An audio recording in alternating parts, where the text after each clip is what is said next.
Hey, if you don't know Richard Bush, I don't know where you've been for the last 30 years. But really, it's his title. I guess I should give his title since Brookings would be unhappy with me if I didn't.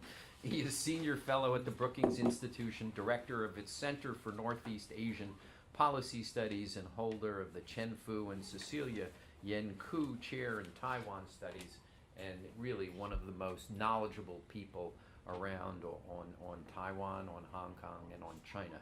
Somebody whose advice I have relied on for many, many, many years. So it's a pleasure to have him here. And I've also had the pleasure of reading Hong Kong in the Shadow of China, which is really, for those interested in Hong Kong, an objective, unbiased discussion of its history, what's been going on recently, and then with kind of a look to the future and what the United States should be doing and what it means for Taiwan. So it's a terrific book. We have it out front, and we have the author here to autograph it if you want it later.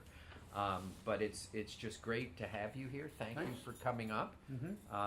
We won't start off with a question about tweets, so okay. We'll just allow you. You want to talk for about how long?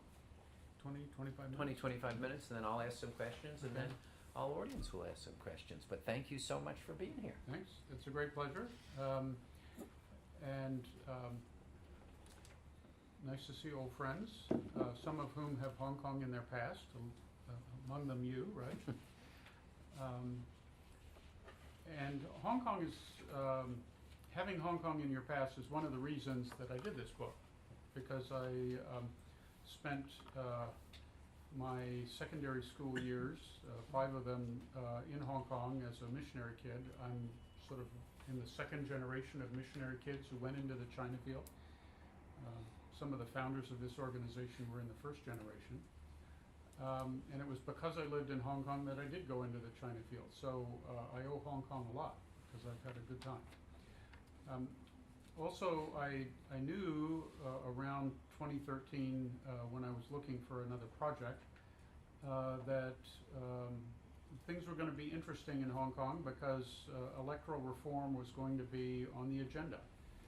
And it would be more interesting than it had been for about 10 years.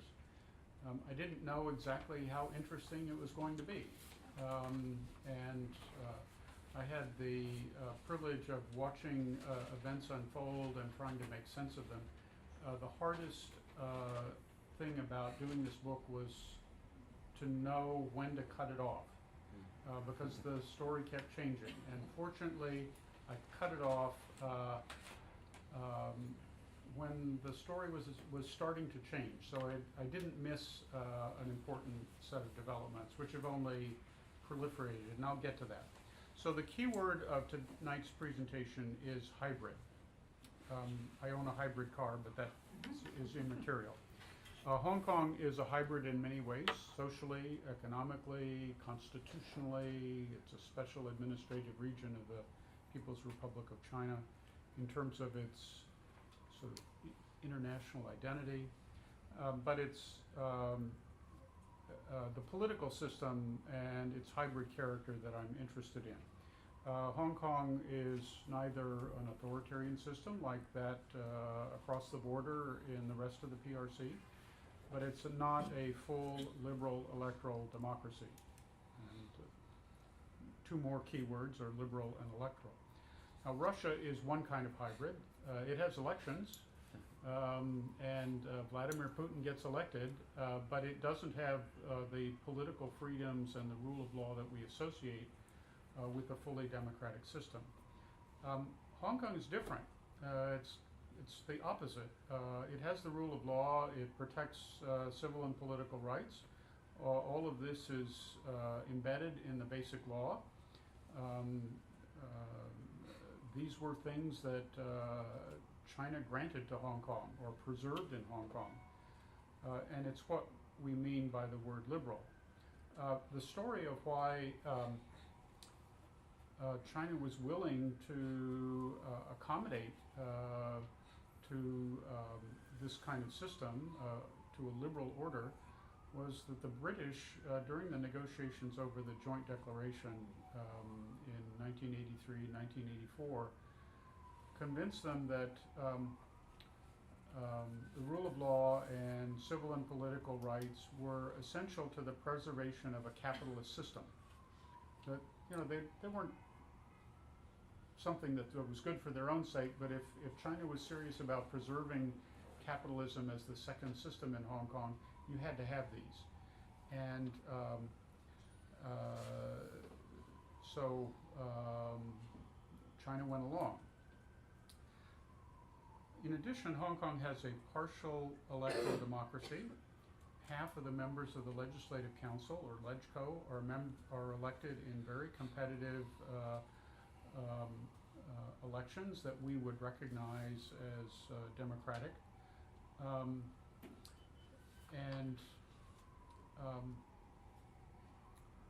But the other part are not so democratic. And here, half of the seats in the LegCo are picked through what's called functional constituencies. These are reserved for economic and social and political interests. They are elected by a small number of electors relative to the fully competitive ones. This is one of the ways that Beijing maintains control. With respect to the election of the chief executive, it's similar. This has been done through an election committee of 1,200 people. Again, people in the economic elite, people who are in various ways pro-Beijing. The result has been that the people who have been chief executive are people that China can trust. It seems to me that China really didn't want to give an opportunity to somebody like Martin Lee, a sort of longtime leader of the Democratic camp, to become chief executive. It didn't want to create circumstances where the pan-democratic forces could win control of the legislature.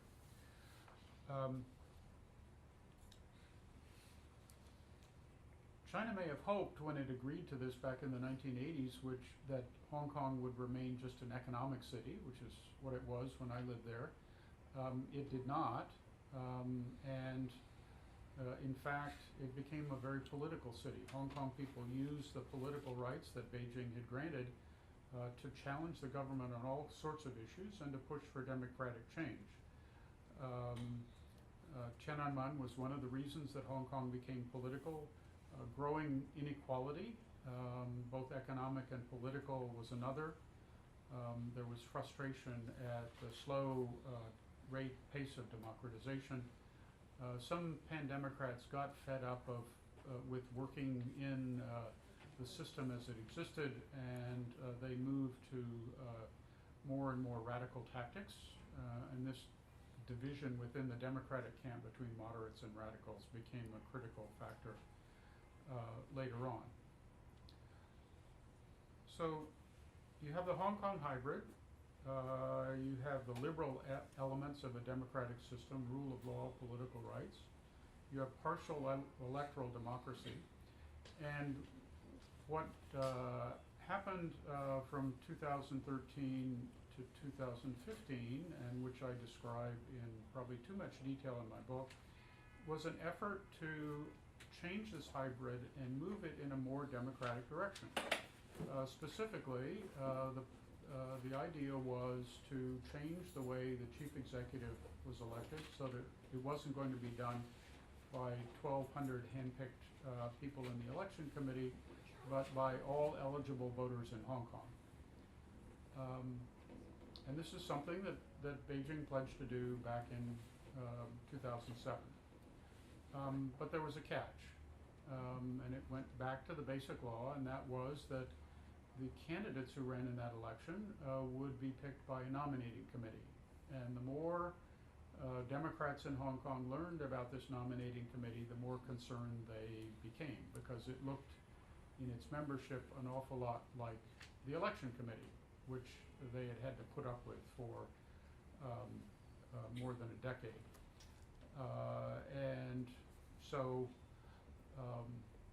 they were hoping for a system that would allow them to get one of their own elected, and this seemed to be a way to make that impossible. So they mounted a campaign to get Beijing to drop the nominating committee. And that struggle played out over more than a year. I think that in the course of this, Beijing's tactics weren't perfect. At certain points, they empowered the radicals in the pan-democratic camp and marginalized moderates. Beijing missed opportunities for compromise that would have allowed the package to go forward. The radicals' main way of gaining leverage over Beijing was to threaten civil disobedience, and the original approach here was something called Occupy Central, which was developed by a couple of professors at Hong Kong University and Chinese University of Hong Kong. It was based on the ideas of some Connecticut political scientists, so it's really our fault.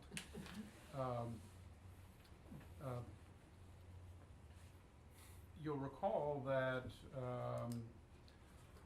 protests began in September 2014 over the electoral system, and this wasn't Occupy Central as it had been planned. Young people from universities and high schools preempted their elders and engaged in their own kind of civil disobedience. They occupied 3 major thoroughfares in Hong Kong, creating great complications for people in terms of getting from here to there, especially if you had to go by car instead of subway. At the outset, there was tear gas and pepper spray. Protesters believed that umbrellas were a defense against tear gas, and so hence the name of the movement, Umbrella Movement, hence the picture of the yellow umbrella on the cover of my book. Once the occupation began, the authorities were prepared to tolerate it. In the end, the occupation ended through judicial means. This was Hong Kong's legal system at work.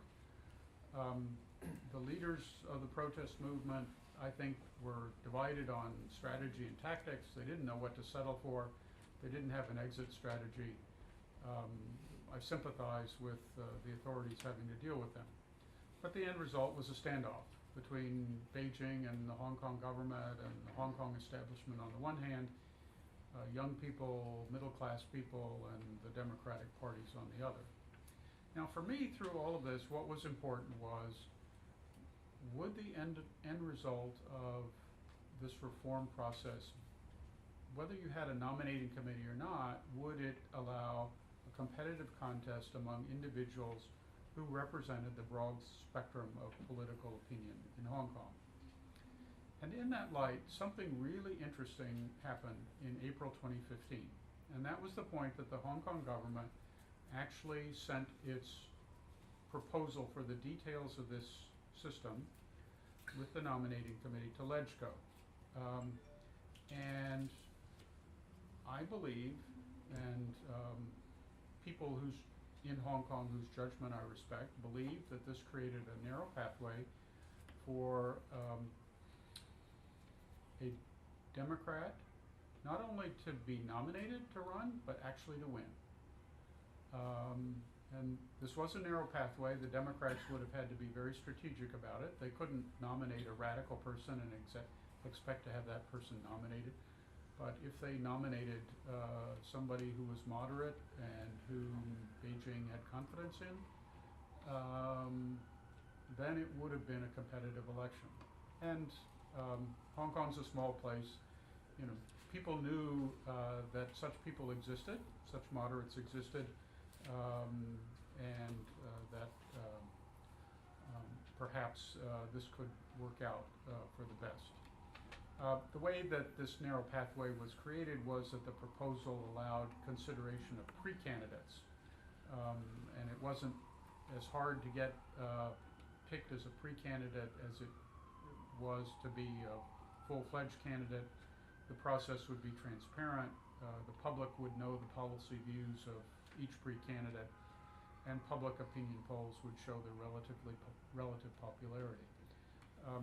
Under this plan, the pro-Beijing members of the nominating committee would have had the votes to screen out any Democratic pre-candidate they didn't like. But if the Democrats were strategic, put up the right kind of person, it would have become politically very difficult for that person to be rejected. Beijing understood the implications of this proposal, that at the end of the day, it could have to deal with a Democratic chief executive. The compromise, I think, came too late. By the spring of 2015, the mistrust between the Democratic camp on the one hand and Beijing and the establishment on the other was too deep. People weren't reading the details of the plan. They were just obsessed with how much they feared and didn't trust the other side. So the other thing that was going on was the mistrust within the Democratic camp. That I think radicals intimidated moderates into casting no votes. So tragically, the proposal was voted down. So since then, the issue, unfortunately, has not been how do you get back to electoral reform and expanding the arena of electoral competition. The question has been whether Beijing would seek to restrict the civil and political rights and the rule of law that were granted to Hong Kong in the Basic Law. Would it seek to change the Hong Kong hybrid in a negative way? And the answer here, I fear, is yes. At first, it seemed that Beijing would settle some scores and nibble away at press and academic freedom, but then more ominous things began to happen. Alarming for me was the arrest at the end of last year of a minor bookseller, Li Bo. He happened to be connected to a publishing company that wrote salacious and provocative books about Chinese leaders, but somebody picked him up off the streets of Hong Kong and took him across the border into Guangdong, who actually detained him and is a mystery, but the action was arguably a violation of 3 provisions of the Basic Law concerning due process of law. Now, I actually believe that the central government didn't authorize this action. Somebody decided that it was a good thing to do, and the central government has since signaled that it shouldn't have happened and it won't happen again. But unfortunately, the situation's gotten worse, and this is over the issue. When did the central government signal that this shouldn't happen again? When have we it was March, I think, March of this year. Wang Zhenmin, he was dean of the law school at Tsinghua University, but he's now the key legal guy in the Hong Kong, or the Central Government Liaison Office. He did a talk at the Foreign Correspondents Club, and he's quoted in the New York Times as saying, "This shouldn't have happened, it won't happen again." And that's official enough? Yes, that's, he's a key guy. And that was how many months after it occurred? 3 or 4. But then you had the issue of Hong Kong independence. And for some young people, they have come to the conclusion that they're so unhappy with one country, two systems, they see so little potential for themselves under one country, two systems, that the only answer is an independent Hong Kong. I think they're nuts. There's no chance this is going to happen. Even a Democratic hero, quote unquote, like Chris Patton says they're nuts. and they should just do their best to reform one country, two systems in a good direction. I think Beijing should have just ignored these people. Maybe they would have gone away, but that was not to be. The first step occurred in September in the run-up to the August, in the run-up to the Legislative Council elections in September. And all of a sudden, candidates were given a new form that they had to sign that where they pledged that Hong Kong was an inalienable part of China. And this was designed to put radical Democrats on the spot, and this new group who were known by the name of localists. And some signed and were disqualified, others did grudgingly. I'm not sure this was necessary. They signed and were disqualified? No, they didn't sign. So they refused to sign. They refused to sign, right. and they were Yes. disqualified. I'm sorry. Yeah, okay. I think one signed, and somebody decided that he wasn't sincere in signing, and so he was disqualified anyway. A lot of discretion was left to local election officials. If you run for the legislative council, you have to pledge to abide by the basic law, which already says that Hong Kong has been a part of China since ancient times. So you just are making explicit what's implicit.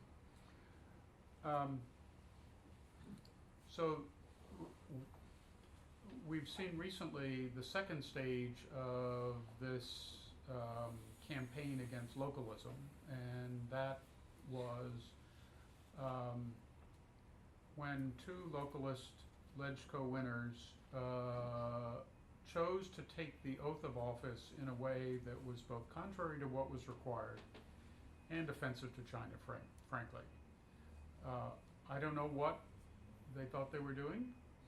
I'm not sure they knew what their goals were and what they wanted to achieve. Maybe all they wanted to do was to provoke Beijing, and if that was their goal, they succeeded.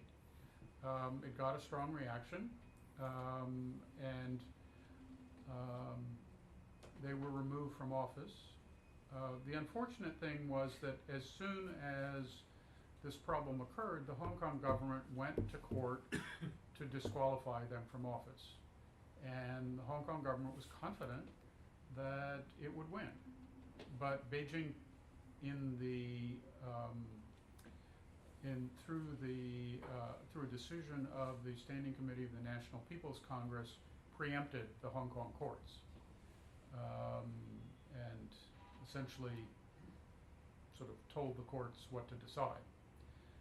That suggests lack of confidence in the rule of law.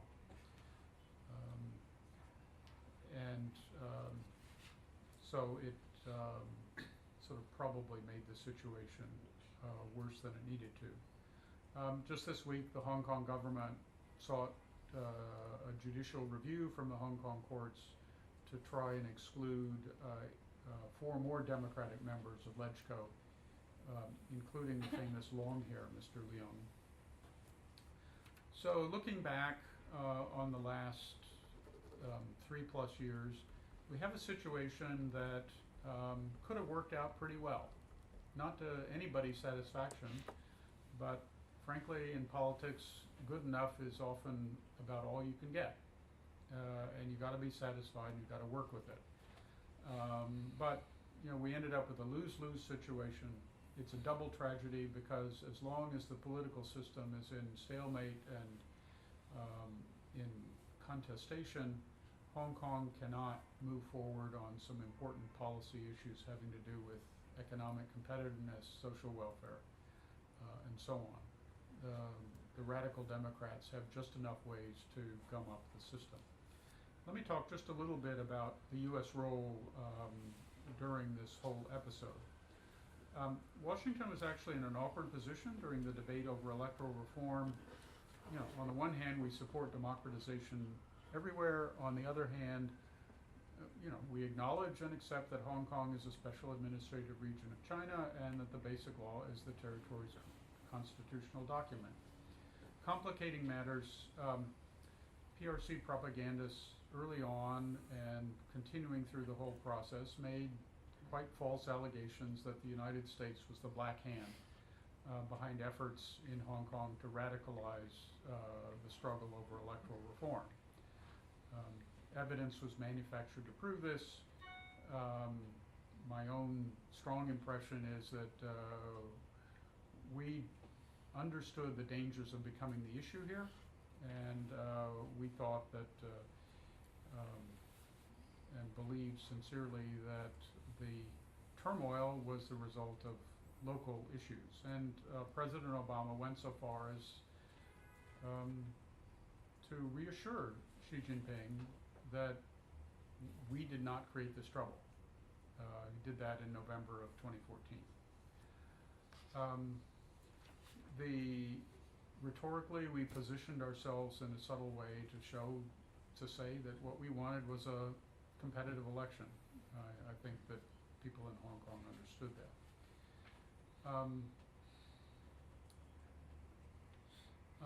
Even if we'd wanted to play a more active role, it's kind of hard to see how we would have done it because the Democratic camp was so divided, and various parts of that camp wanted to say that the United States was on its side. So we were probably right to stay in the background. Now, I think we're in a different situation, and where there is some question about whether the freedoms and guarantees put forward in the basic law are going to be protected, and so perhaps the time has come to raise the salience of the Hong Kong issue in our diplomacy with Beijing. I think I'll stop there because I want to take plenty of time to questions. I could go on, but I won't. Well, thank you. Thanks for your attention. You know, when the NPC, exercised jurisdiction, it didn't wait for the appeals process to run, and I was, troubled by that. There are circumstances in which the Supreme Court of the United States has original jurisdiction, and the NPC functions as, in effect, the court of final appeal of Hong Kong under the law. Right. Is there some analogy there that this, in other words, it was something where they believed they had original jurisdiction, so they interfered in the judicial process, and then the court of final appeal, I think, finally, it was backwards. It then agreed with the National People's Congress decision. I'm not a lawyer. And I'm a lousy lawyer. And there has been a lot of sort of documentation out there about why this was proper. I think my comment on all of this would be, whatever the legal justification, the political consequences of appearing to preempt a legal process that was already underway, didn't send a good signal at all. That, if the Hong Kong judiciary had come to the wrong decision, then, that's a good time to intervene, and that has happened before. But I think it raised doubts when they could have gotten the same results. Whether there was a panic or what, I don't know. How many NPC decisions have we had since 1997? About 10. Oh, that many? Yeah. Most of them having to do with electoral reform, with the election system. I thought it was more like 4 or 5. Well, there's some that have to do with legal matters. So the first one was about the right of abode. Right, that I remember. And then, as you approached each election, there would be a decision stating what the rules of the game for that election would be. So it was the one in 2007 that talked about the 2012 arrangements that also promised that for 2017 it could be done by universal suffrage. And there was one August 31st, 2014, that ratified and gave somewhat more detail on this approach. It may be more like 8, but it's you know, Beijing has decided that it needs to sort of preempt discussion to some extent. During the both the umbrella movement, democracy demonstrations, the PRC is given little credit for living up to the basic law. Mm-hmm. Is that fair? It's a bum. I think it's a bum rap, and you know, I fault them on some of their tactics, but I fault the pan-democrats on their strategy and some of their tactics. I mean, first of all, let's recognize that Beijing bought the British argument in 1984 that it was a good thing to have the rule of law and civil and political rights. It may have gotten a case of buyer's remorse about how Hong Kong people then exploited these freedoms and turned them against it.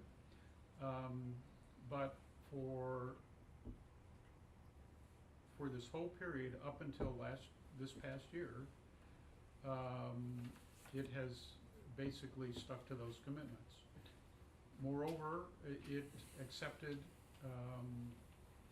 I believe, an approach that would have reformed the electoral system for the chief executive in a significant way, and that then would have opened up the possibility of moving towards elimination of functional constituencies, so all of LegCo would have been elected popularly. Yeah. The book has, I think, a very accurate description of the events during that period, including the pepper spraying and the tear gas. I mean, it's a very. I contrast it with what I read in the U.S. media during that period. Why? What? In other words, I would love somebody to kind of take the book and put it next to, you know, the coverage of the Chinese always complain about Western media coverage. In the case of the Hong Kong demonstrations, the coverage was incredibly inaccurate. Why? Most of the coverage, and this is true of the American press, but also worldwide press, was concentrated in the first couple of weeks, right, when you had the most vivid conflict going on between the authorities, who were surprised by the form that the protest took. You know, that was when the tear gas was used, and so on. Once things settled down and once the violence subsided, you know, that's not good video anymore.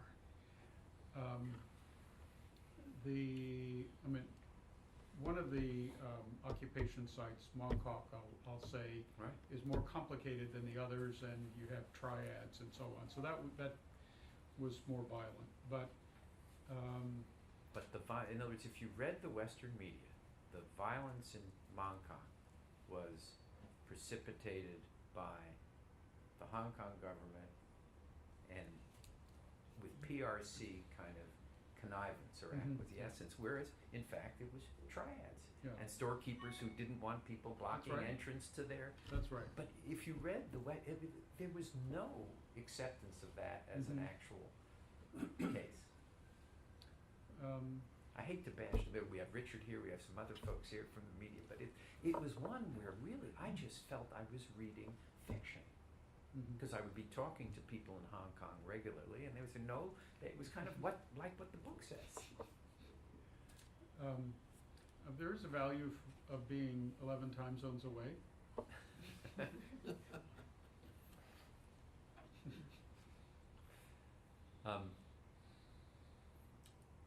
The issue of erosion of civil and political rights. So, you know, the bookseller was, I think, certainly the worst case since 1997 Yeah, you're right. in terms of You're right.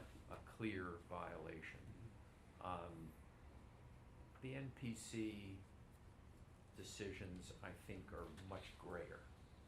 That you can argue that there is some original jurisdiction and that they're entitled to interpret the basic law. Where else should we be looking? You know, there's the issue of self-censorship in the Hong Kong press. You know, Hong Kong, when you and I lived there, is the most freewheeling press in the world. Yeah.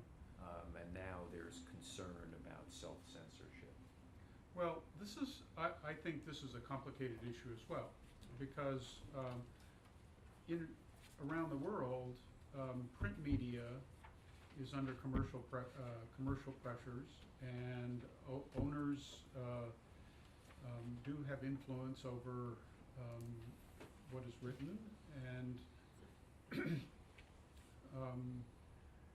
you know, when Jack Ma buys the South China Morning Post, is that because he sees it as a commercial opportunity, or is he doing his loyal patriotic duty to improve coverage of China? That's what he said it was for. Have we seen deterioration since he bought it? I think they've pulled some punches in terms of their coverage of what's going on in Hong terms Kong. of China, yeah, and Hong Kong. And Hong Kong. I do feel that, you know, if you are of a certain political point of view and want to get coverage that is sympathetic with that point of view, there are still outlets that do it. You know, if you don't like what Apple Daily's doing, with what SCMP is doing, you can go to Apple Daily. The other thing that is important here, it's important in our own country as well, is that we shouldn't just be looking at print media. We should be looking at electronic media as well. And in Hong Kong, there's something called the Hong Kong Free Press. It's totally digital, but it's very lively, and it gives good coverage from a sort of skeptical point of view. You can get the app for HKFP on your phone and look at what they have to say every day. So you know, we need to look at the totality of the media that's available to people there, and you know, in the way we evaluate press freedom. You know, there is nibbling, that's for sure, and some outlets do self-censor. I don't recommend the media structure we have here in the United States in terms of getting good information on which to base political judgments. How does the political situation now play out?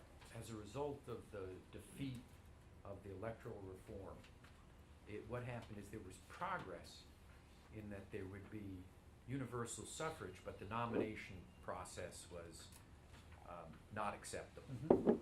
So as a result of not accepting the compromise, it then fell back to the old system where just 1,200 people select the chief executive. So the failure to accept it, then you got a much worse situation. So what happens over the next 10 years? How does this, do we continue to have these 1,200 people who are selected in unusual ways, continue to select the chief executive, or do we see some progress? Well, you could have a continuation of the muddled status quo with which nobody's happy. You could have, as a worst scenario, Beijing taking steps at central government initiative to trim back on you know, what was granted to Hong Kong in the Basic Law. I hope that doesn't happen. But at least hypothetically, there's an optimistic scenario as well, and that is that Beijing concludes after the 19th Party Congress, after the 12th National People's Congress, and when you have a new set of people running Hong Kong policy, that they should try again, and that the instability that you see in Hong Kong today is going to continue until you address the issue of electoral reform. That over time,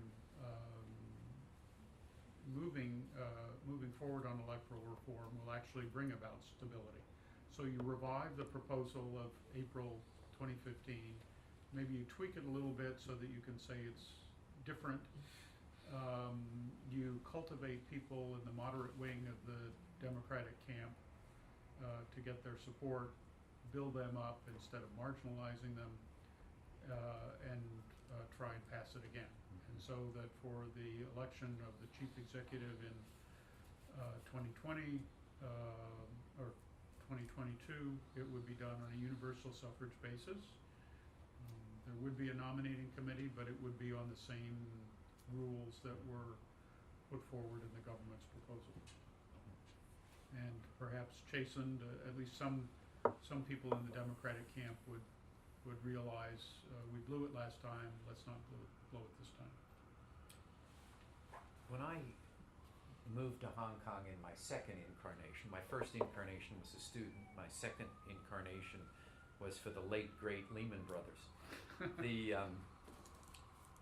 We arranged a financing of the Cross Harbor Tunnel, the second Cross Harbor Tunnel, where the financing went through, this was in 1984, 85, when the financing went past 1997, because the concern at that point in time, all financing was completed in 97. So we worked with the Hong Kong government, the Bank of China, China National Trust and Investment Corporation, Citibank, and others to arrange a financing that went beyond that. And that was the first one ever done, and it was very important because it basically, the financial community said, we're confident that post 97, this is still going to work. We're going to be able, the system is still going to function. We're now 30 years. Are people starting to plan? What are people thinking of 2047? And because then the one country, two systems ends. That's right. So what's the thinking? Well, I mean, we have the luxury of knowing that we're probably not going to live to 2047. You don't know. All this good biotech stuff?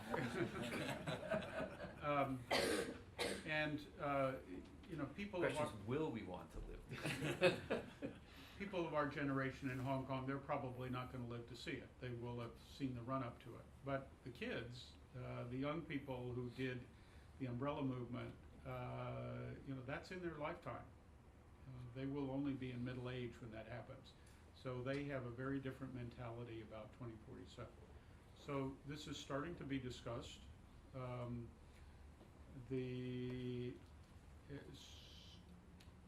In not too long, the issue that of land leases, which is what led the British to push the Chinese to make some decisions on Hong Kong, that's going to come to the fore again. I think that probably sooner than that, there will be projects similar to the one that you were involved in, where the project timeline is so long that you have to get everything laid out in advance. You have to get Chinese agreement that the arrangements that are agreed upon before 2047 will be abided by after 2047. There is an option, I suppose, of just extending it. And that may, in the end, be the sensible thing to do. It depends very much on the political situation and whether you can stabilize things within the political system, but also in terms of policy making. And if extending it is what will preserve stability and keep Hong Kong people confident, then maybe they can do it. But we won't live to see. We probably won't live to see the 2047, but we will live to see the financial markets yes, begin yes, to anticipate you're right. what is going to happen. So we will live to. Financial markets look way ahead. Mm-hmm. They don't look at today. They look, and then it will become predictive.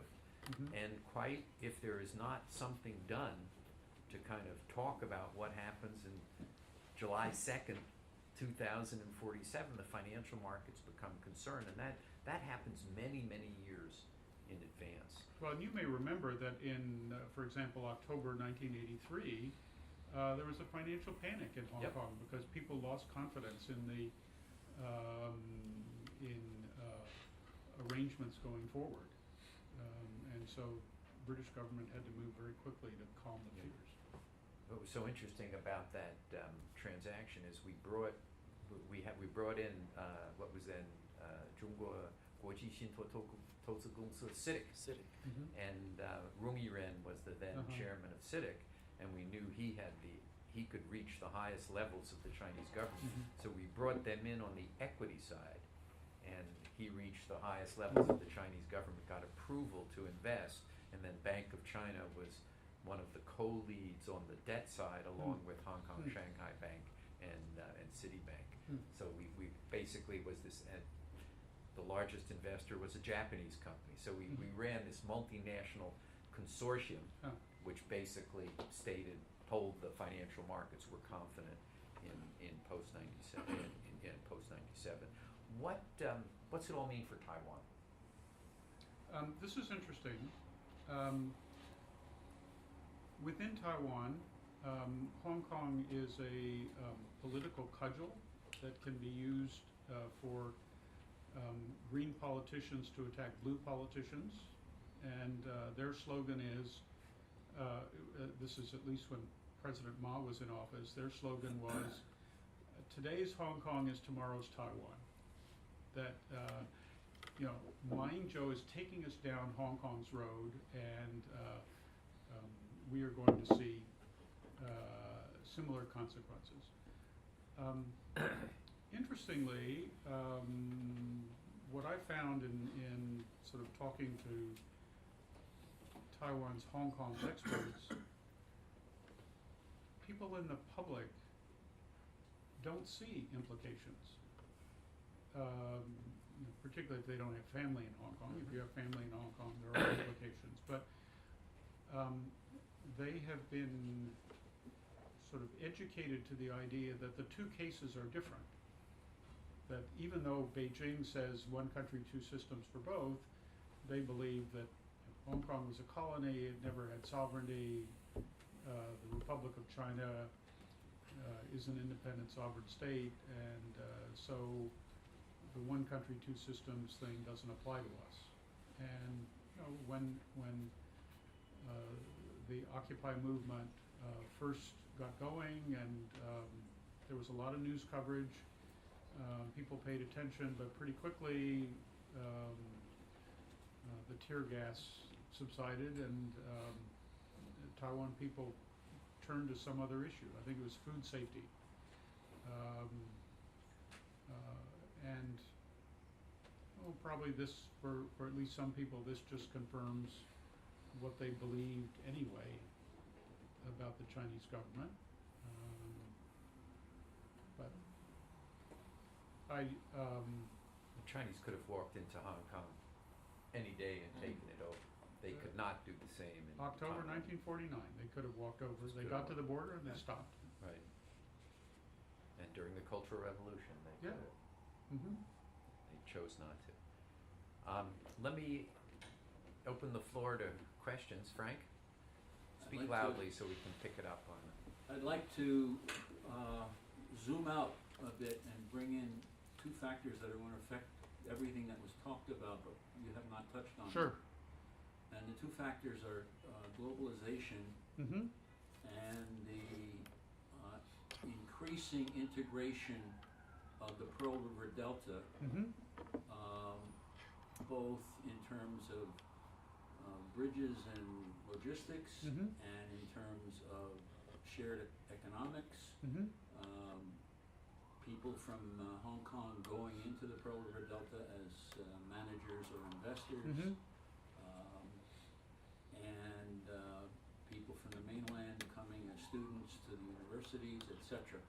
So that Hong Kong in the future is going to be affected by these two major secular trends, and that in turn will have an effect on what you've been talking about. What do you think that will be? Well, Hong Kong historically has been, you might say, the poster child of globalization because it was a free market, and it early on became the sort of the key link in global supply chains, or what we now call global supply chains. And it was Hong Kong companies that brought southern China into the world of globalization. I think that this has had a couple of consequences.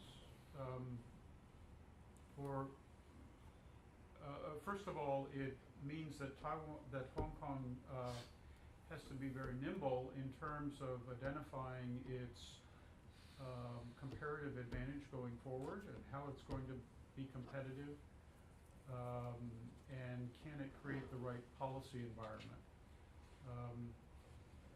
Actually, it's my understanding that the low-wage manufacturing that has taken place in the Pearl River Delta, and which benefited Hong Kong companies that were managing the whole process, that's going away. And that is, China moves up the supply chain and has labor rights laws and environmental laws. It's not the same situation that we had in the late 80s and early 90s.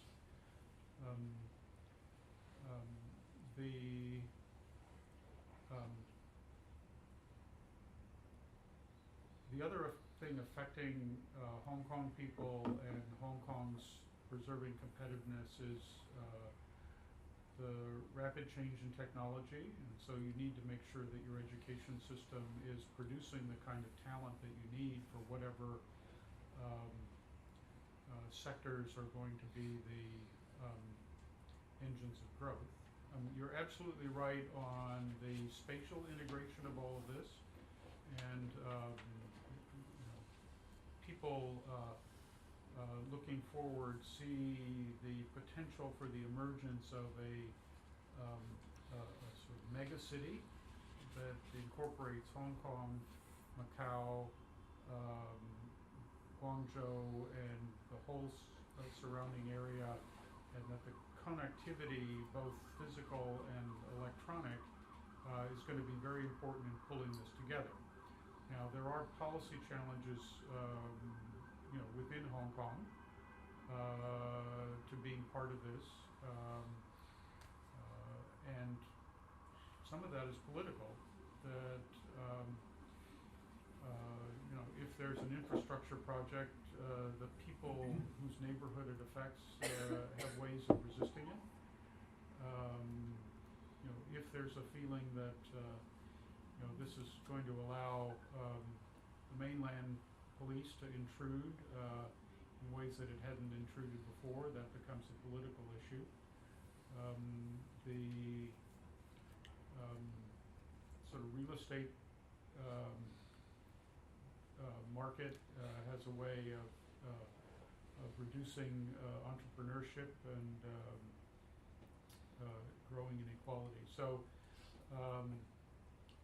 because Hong Kong in a way is the most advanced of these, because it's in political turmoil, it it's not always easy for it to take advantage of all of this, but there are people who see the opportunities. Richard? Thank you, Steve. You identified me as the media representative, so I want to fulfill that role. Okay. But I do have a question that doesn't.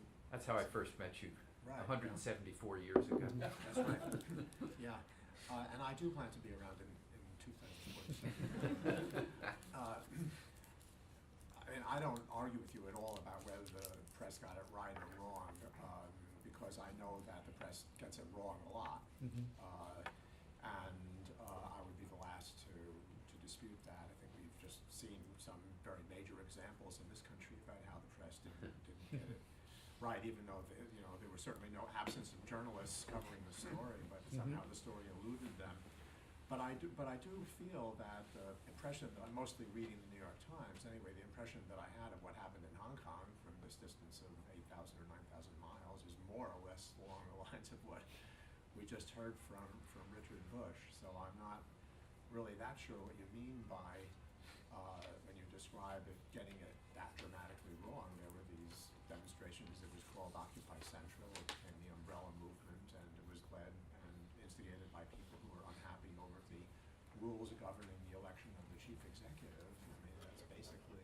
Well, the portrayal of the Hong Kong police, the portrayal of what created the situation where pepper spray and tear gas had to be used, the kind of the coverage of this mythology that the Chinese were going to kind of bring troops in to put down this insurrection. I mean, it was Richard. It was fiction. Yeah. Okay. It Well, was fiction. I believe you. I mean, the press gets, the herd of independent minds gets a certain narrative in its head, and often the press fix their 5 basic narratives, and the difference between the really good journalists and the sort of ordinary journalists is a really good journalist can sometimes see that the narrative that everybody else is following is not exactly Yeah. right. But I did have a question. I didn't want to just argue with you about the press. The young people, the generation that really will live to 2047 and beyond, is their main concern economic, which is what I've heard a lot about? The price of, the difficulty of getting jobs, the high cost of apartments, the difficulty of finding a place to live. Is that what's motivating them primarily, or are they motivated equally or almost equally by more sort of questions of political ideals? I mean, we talked about the difference between Taiwan and Hong Kong. I certainly have the strong impression that on Taiwan there's a really strong commitment to liberal democracy, and the worry about China is very much related to that. China not being exactly a beacon of liberal democracy these days. Is that an important concern in Hong Kong as well, or is it mostly economic? I think it is. I think the mix of factors, how much this is purely political and how much it's economic varies from individual to individual and group to group.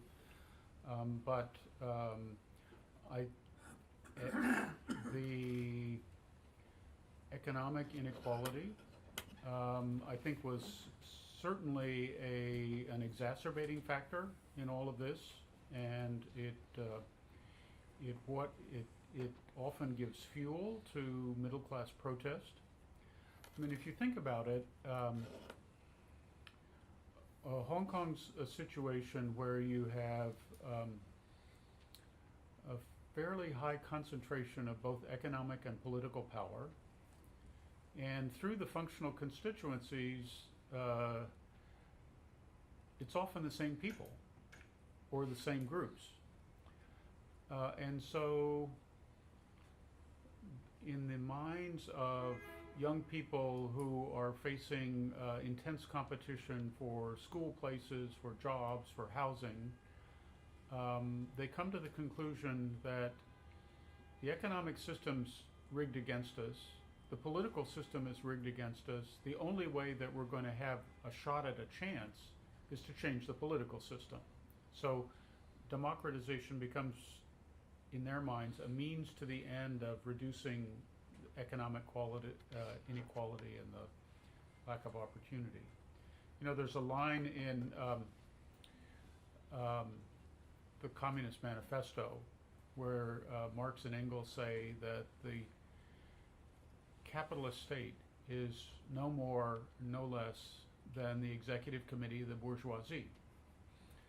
And I once told a PRC friend of mine, isn't it interesting that the purest expression of this idea is found in a part of China, communist China? I thought you were talking about Beijing. Yeah. He said, that's really interesting. We only have, let's see, about 4 minutes left. So let's take we'll take our 4 questions, Okay. and then, It'll take me 4 minutes just to ask the question. come on, Herb, you gotta keep it short and sharp.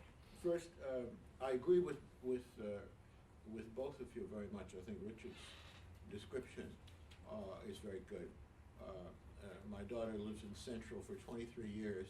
She gets the New York Times on her screen before my copy lands outside my apartment door, and she would call me up and say, "They're nuts. That's what's going on here." Then I would go and get my copy outside, and we'd wonder why they were cuckoo. I also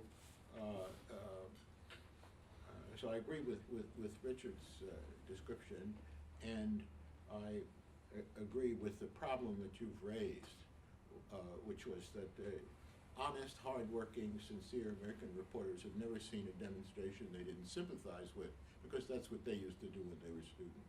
And so it was kind of weird. That's what I used to do when I was a student too. Yeah. So, but my question is, when the negotiations were going on, and one talked to Richard Evans and all these guys who were doing the negotiations, I could understand why they had agreed and obtained certain things, because the heavy money in Hong Kong and others wanted certain surety. I never understood why they went for the popular election of the governor. There'd never been a British governor elected. There were no provincial governors elected in China. What the hell was the point of this? And they said, well, Beijing basically figured, oh, these Cantonese are such a pain in the neck. Let them have one of their own people administer this. Nobody from the north wants to go down. You don't understand what they're saying, and the food is terrible. So let them have one of their own people do this. But that was, to me, that was an inexplicable thing. Now, the question is, 2047, what are the people in Hong Kong aiming for? If they behave themselves, quote unquote, in Beijing's eyes, they can have something very special. Those of us who've toured around China, you know, Shanghai's relationship with Beijing and Tianjin's relationship with Beijing and Xi'an's, all Chengdu's are very, very different, depending on how they administer things, how acceptable it is to the center.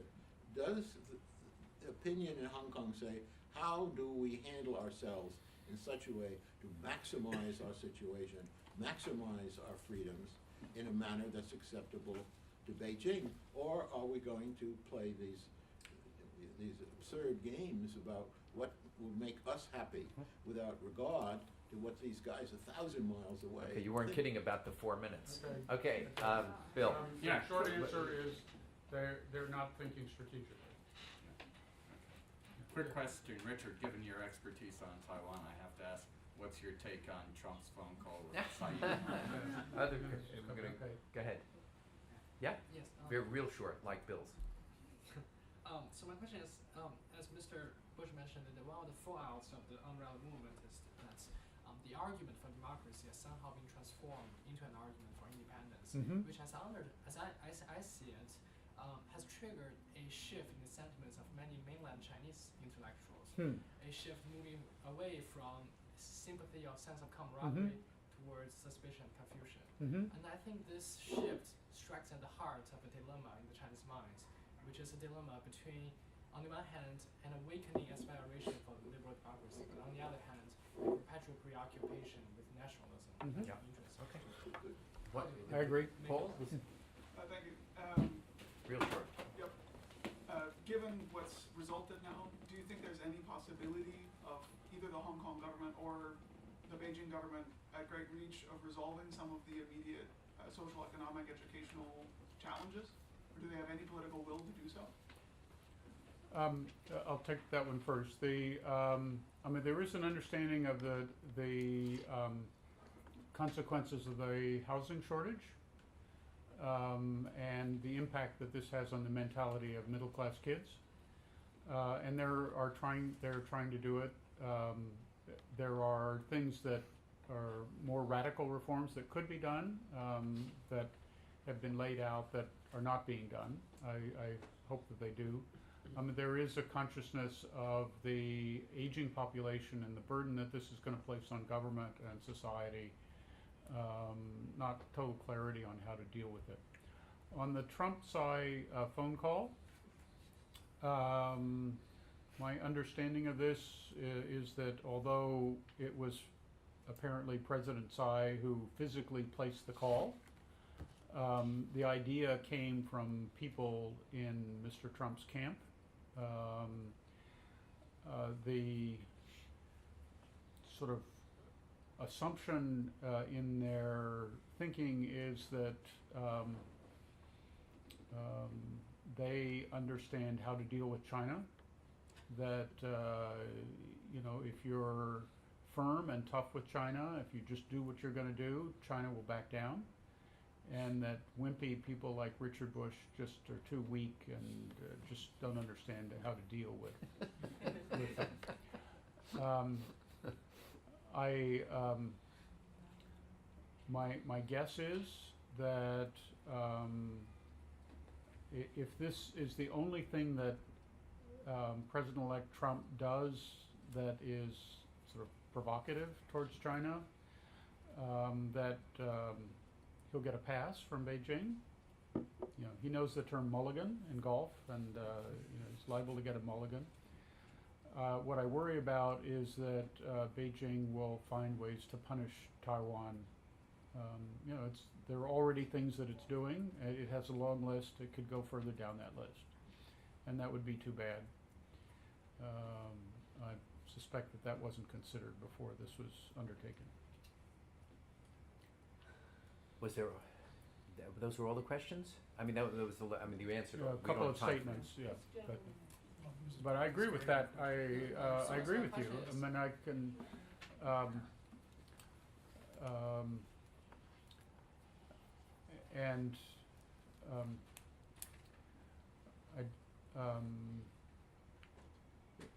This is one of the things that young people in Hong Kong need to consider.